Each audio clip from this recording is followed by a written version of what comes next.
I get a lot of questions about tree selection, like what tree should I be putting in what area.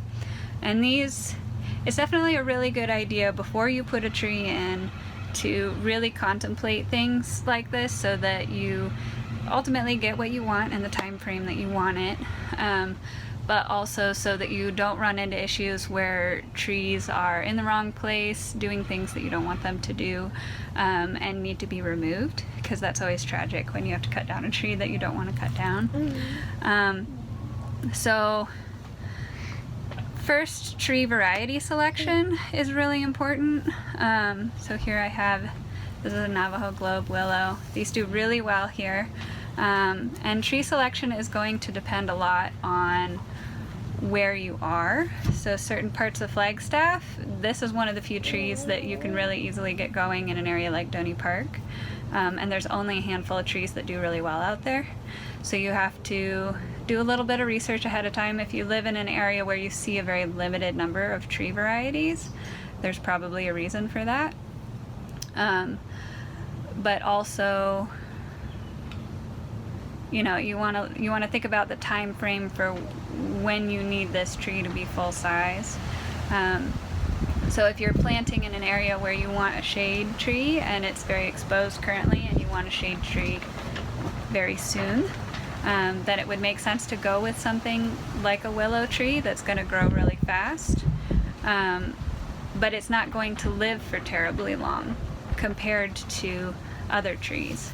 So globe willow, you know, you can estimate its lifespan at somewhere between 50 and 200 years. Whereas something like this guy, this is a bristlecone pine, and these guys can live for over 5,000 years. So when you plant something like this, it's going to grow a lot slower, and your time frame is in millennia instead of in, you know, 50 or 100 years.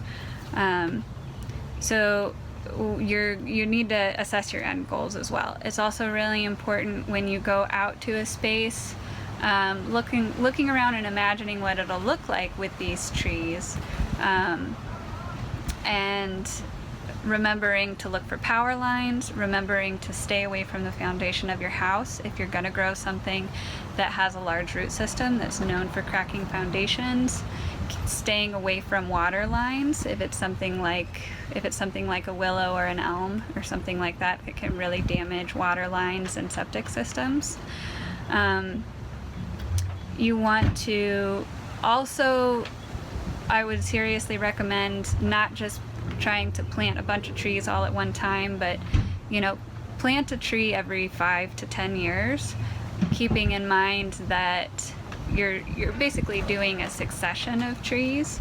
So, you know, if you need shade now, you plant something that grows quickly now, and then you might plant something that would be too close to it in 50 years, but that grows slowly enough that it's not going to need to be on its own until after that time period. If you do want things that produce food, you know, Flagstaff is a really challenging place to grow food. There are certain places like Baderville and Doney Park where you would not expect to get much in the way of food if you were selecting more traditional food producing things like apples and cherries and things, and you might want to consider doing something that blooms later, like grapes or chokecherry or hazelnuts or something like that. I underplant my trees here. We've got an elm tree in the back, which is a Siberian elm, which gets a lot of flack in Flagstaff, but they do very well here. They grow quickly, they produce a lot of shade. But obviously at some point I want to transition away from using an elm tree as our main shade. But I'm not going to go into the backyard and start swearing at the elm tree and come pay someone to cut it down when I don't have something that's ready to come up in its place. So a couple of years ago I went ahead and I planted an English walnut underneath it, and it's a little bit of an experiment, but so far it's doubled in size, and I'm anticipating in about 20 years that tree, we're going to go ahead and remove that elm tree, and then that other tree that is more in keeping with what I see in the long run as being beneficial to have, is going to be able to really take off after that point, since baby trees do kind of like shade. I mean, when you think about it, most baby trees are going to start growing underneath adult trees, and then their hope is that those adult trees kick off around the time that they're ready to have more full sun exposure. It's also really important to remember how large your trees are going to get. So I planted an ungrafted tree, and I regularly plant ungrafted trees, which are going to be standard size, quote unquote standard size. So that means that they're going to be as large as they would be in their natural environment, which is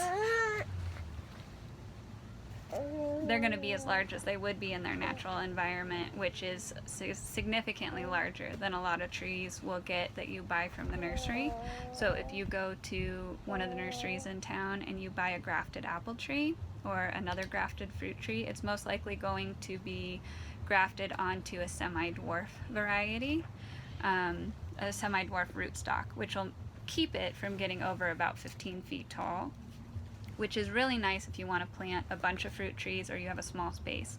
If you have a really small space, you can get a dwarf fruit tree, which will only get like 8 feet tall. But really keep in mind how large these trees are going to get. Like I said before, it's good to keep in mind, you know, if they're going to shade out your other trees, if they're going to damage your roof because the branches are going to start scraping against your roof. There's a lot of things that it's hard to imagine them being issues when you plant this small tree, but that'll rapidly become issues if you don't pay attention to what the long-term growth pattern of that particular tree is. And there's so many cool trees to plant. You know, it is really neat to go ahead and plant something that you know could be around, you know, significantly longer than you're going to be around, which for the most part with planting trees, that's going to be the case. So it's a really good idea to take your time in making the decision of what trees you're going to put in, where you're going to put them. So a really good resource for this is Beyond the Ponderosa, which this does actually include ponderosa pine trees. And this is a local book.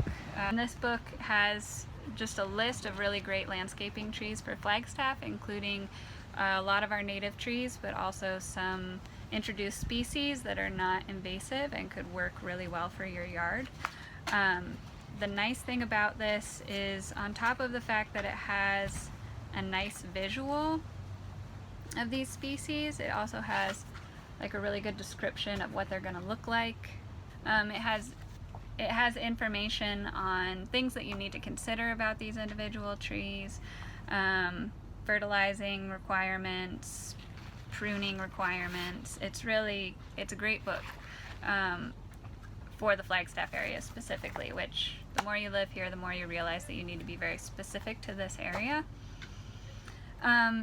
Another really good resource is you can look at the Native Plant and Seed website, and they have plant lists for different areas, including trees.